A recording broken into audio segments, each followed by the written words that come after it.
Imagine you go to the supermarket and a loaf of bread costs 200 billion. Unbelievable, but actually real. At least when your country has been hit by hyperinflation. But what leads to this catastrophic phenomenon? And which countries experience the worst hyperinflation in history? Let's take a look.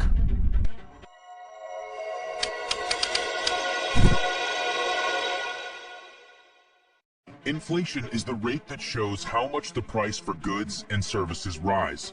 A low inflation rate is the norm in most countries around the world.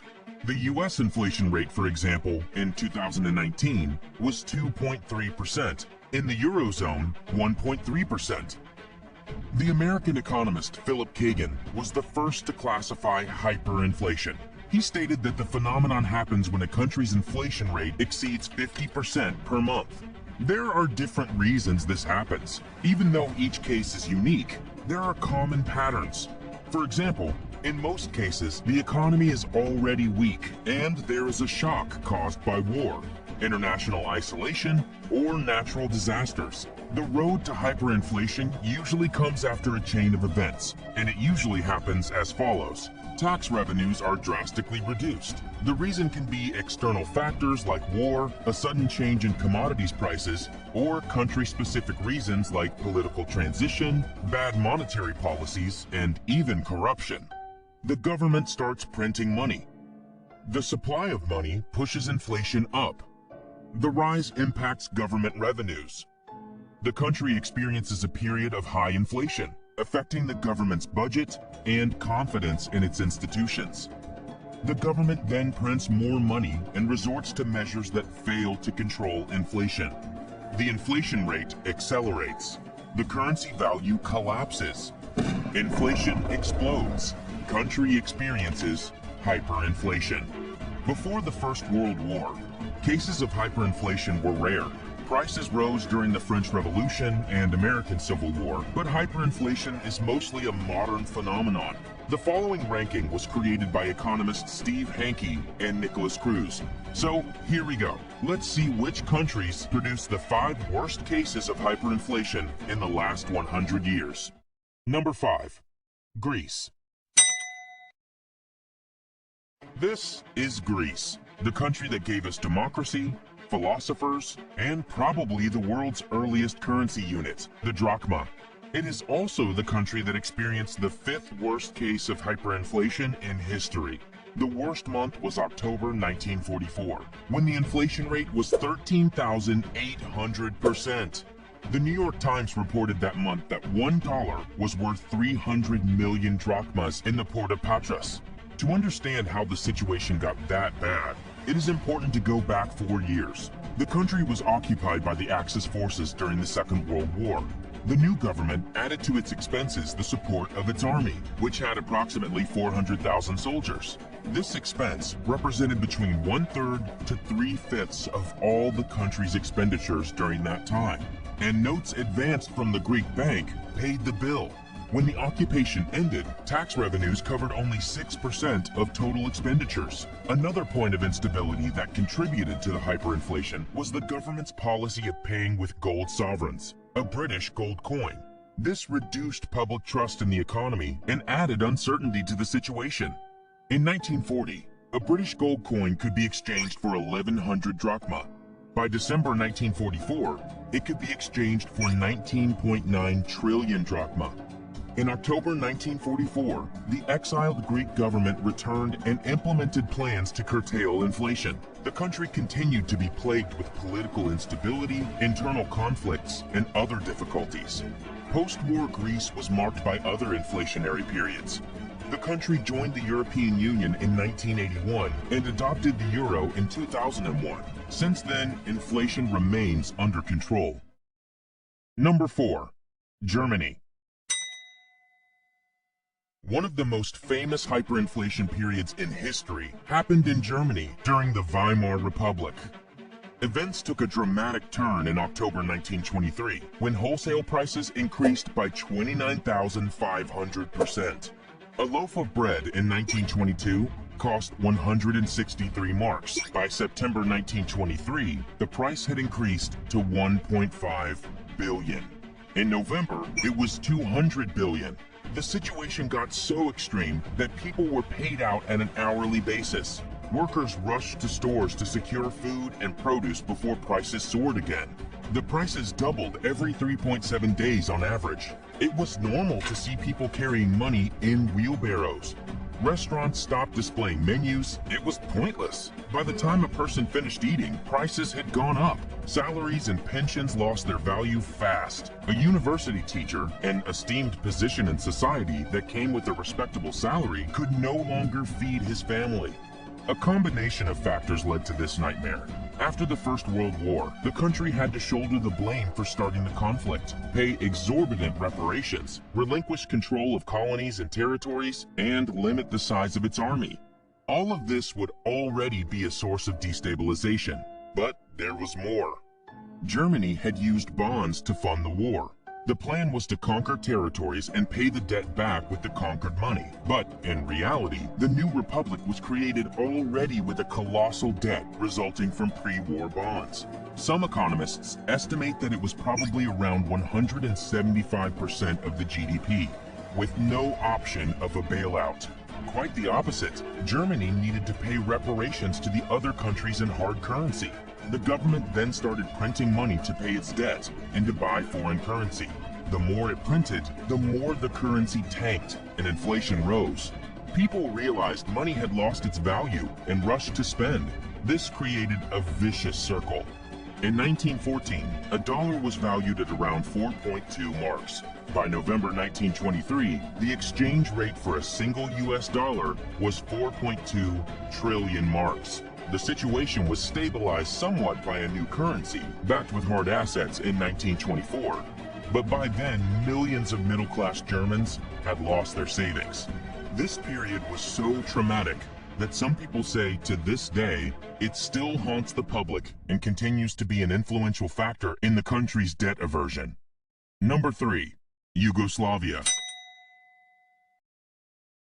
Taking third place on the podium, the bronze medal goes to the Federal Republic of Yugoslavia. In the first month of 1994, the inflation rate rose 313 million%. During this time, you would be able to buy a loaf of bread with a 500 million dinar note. That's it, just one.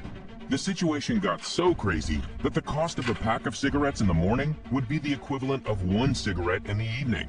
The money value was so high that the government kept introducing new plans to cut the zeros. It didn't work. The situation continued to deteriorate. On January 1st, 1994, the government knocked 9 zeros off the notes with a monetary plan. By the last week of the same month, it had already printed a 10 million dinar note. To understand how this happened, we need to look at the disintegration of the former Socialist Republic of Yugoslavia. From June 1991 to March 1992, Slovenia, Croatia, Macedonia, and Bosnia-Herzegovina declared independence. The remaining two countries, Serbia and Montenegro, formed what was called the Federal Republic of Yugoslavia. The war that followed independence led to international sanctions, which include a trade embargo. The country relied heavily on imports, and the effects of sanctions had a huge impact on the economy.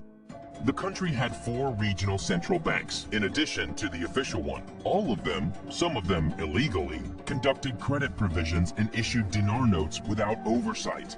The newly formed Federal Republic had also 2 outside republics formed by ethnic Serbian majorities, Republika Srpska in Bosnia and Herzegovina and the Republic of Serbian Krajina in Croatia. These 2 republics also went through hyperinflation periods with similar magnitude. The Republika Srpska, for example, had an inflation rate of 297 million% in January 1994. Later in 1994, the government created a new monetary plan with a new currency backed by the German mark. After that, inflation decreased to double-digit levels in annual terms, which persisted for years. Following Montenegro's independence in 2006, the country ceased to exist. Number 2. Zimbabwe. The silver medal goes to the most recent case on our list, Zimbabwe. The African country had the world's second highest inflation and the first of the 21st century in November 2008. the prices increased 79.6 billion%. A bag of sugar cost about 90 billion Zimbabwe dollars, and salaries of unskilled workers were around 200 billion. That was the equivalent of $10 a month. 150 billion Zimbabwean dollars got you 20 eggs, and an average retirement pension paid out 130 billion, which at one point was worth less than $1. To understand what led to this, we need to understand history. After years of fighting between the white regime and black nationalists, Zimbabwe gained independence in 1980. Robert Mugabe emerged as a national leader and was able to consolidate his powers. During his government, he moved toward an authoritarian regime of one-party rule and joined the First Congo War in 1990 and the Second in 1998. In 2000, he promoted the Fast-Track Land Reform Program, which seized white-owned land without any compensation, ignoring a former joint effort with the British government. To make that possible, the central bank started lending directly to new farmers to finance the operations. This led to farmers being replaced by inexperienced, sometimes first-time landowners. Together with the impact of severe droughts, agricultural production and exports declined significantly as a result. The economy stagnated, food shortages and riots started to take place. The involvement in the wars and accusations of human rights violations raised international criticism, and the country became increasingly isolated. All the uncertainty had a profound effect on the foreign investments, which fell from $400 million in 1998 to $30 million in 2007. Since its independence, there was no year that the government had a balanced budget, and never a surplus. When inflation accelerated, the government tried measures like redenomination of the currency, limiting on money withdrawal, and a price freeze. Hyperinflation followed, and the population moved to foreign currencies, which exacerbated the situation. In 2009, the country created a multi-currency dollarization system that replaced the Zimbabwe dollar. Although it calmed the situation for a while, until today, even after Mugabe's deposition via a coup in 2017, there are still reports that the inflation rate is above 50% in the country. Number 1. Hungary. Hungary experienced after the Second World War what is to this day the world record in inflation. The country had an inflation rate of 4.19 quadrillion% in July 1946. Historians recall that the famous Hungarian poet George Faludi was paid 300 billion pego by his publisher. With the money, he was able to buy 1 chicken, 1 liter of olive oil, and a few vegetables at a local Budapest market. During this time, prices were doubling every 15 hours. With such high inflation, people started to rely on the black market. The desperation of the government was so big that it imposed the death penalty for dealings in black market trade in 1945. A note with a face value of 100 quintillion pego was issued. Until today, no banknote with a higher denomination was ever issued. The roots of this nightmare are in the war damage, lack of reserves, reparations, costs of occupation, among other reasons. After the war, the situation was catastrophic. In total, economists estimate that 40% of Hungary's non-human wealth was destroyed. This had a huge effect on the production capacity and put pressure on prices. The Soviets signed the armistice with Hungary and set reparation costs at $300 million, which included the removal of equipment. The Hungarians also had to pay for Soviet troops stationed in the country. According to estimates, Hungary's after-war bill was between $600 and $900 million. With a huge deficit and isolated, Hungary had no other option than printing money. It printed so much that currency circulation passed from 25 billion pego in July 1945 to 1.6 trillion by January 1946, reached 65 quadrillion by May, and 47 septillion pego by July 1946. In 1947, the Hungarian government announced a reform, created a new currency, and stipulated rules such as new central bank regulations to government loans. Prices started falling and went back to normal in the following months. So, that's it for this video, the top 5 worst hyperinflation cases in history. Keep in mind that this phenomenon is not some specter from the past. Recent examples and events happening in Zimbabwe and Venezuela show that even today, countries can struggle to control inflation.